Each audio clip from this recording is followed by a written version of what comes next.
Welcome to our next video in the Perched tutorial series. This video will cover masking. Our first goal is to crop this image. This will isolate our subject and allow us to focus on what we want our viewers to see. When using the crop tool, I usually set a fixed ratio of 7:5. This is a personal preference, as I typically produce greeting card sizes or 5:7s. You can set this ratio to whatever you're comfortable with. If you have not already done so, create a mask layer by duplicating the saturation layer and retitling it Mask. Once we have resized our viewable area to fit the maximum real estate available, it's time to start masking. To start with, I will use a freehand select tool to loosely select around the branch and the bird. Next, I'll zoom in for greater detail, and using the Shift and Control keys, add or remove to our selection. We want to focus on selecting only the bird and the branch at this time. Everything else in the image we do not want selected. This can take anywhere from a few minutes to easily an hour depending on how detailed you wish to get. The more detailed you choose to get, the longer it will take, and the better the ending result.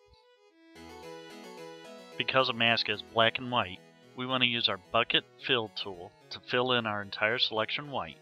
Then invert our selection by pressing Ctrl-I and using the Bucket Fill tool, fill in that area with black. With the view window selected, you can use the X key to swap out your foreground and background colors, thus making it easy to switch between black and white. Using the Brush tool, now is the time to go back and paint in with the appropriate color any black or white specks that we may see. To keep our photograph from looking like it is a cardboard cutout, we want to blur the mask layer.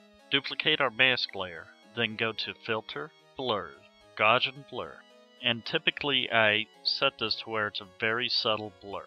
It doesn't have to be anything too grand. Again, this can vary depending on the effect you wish to have.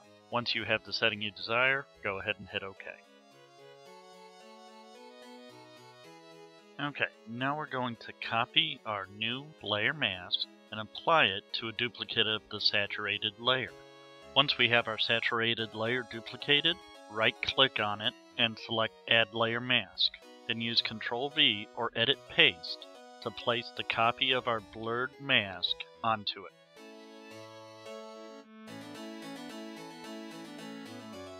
At this point, we want to make certain our layer mask is only the bird and its perch. We want to ensure that there is no halo around the bird. To do this, we will adjust our mask by using our paintbrush in either black or white. To make this even easier, we will hide all the layers except for the layer we are masking. This will allow you to easily see exactly what you are doing.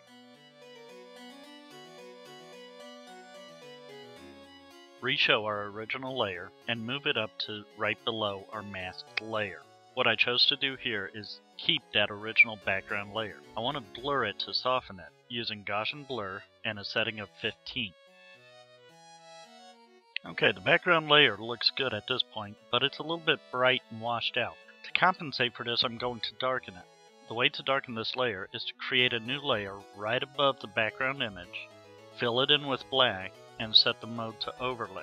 We can then adjust the transparency to adjust the overall effect of how dark we want the image to be. Now this will only affect the background layer because above that black layer, that overlay layer, is still the bird and its perch at the development level that we wanted.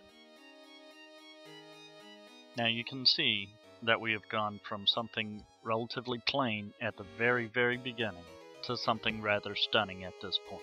There's still more to come. Our next video will fine-tune some development, including the bird's eye, and also bring out some more detail and enhancement in the bird itself using an unsharp mask. Until next time, I look forward to hearing from you. Please leave feedback and comments, as I want to continue to grow and provide you with the best quality films I can.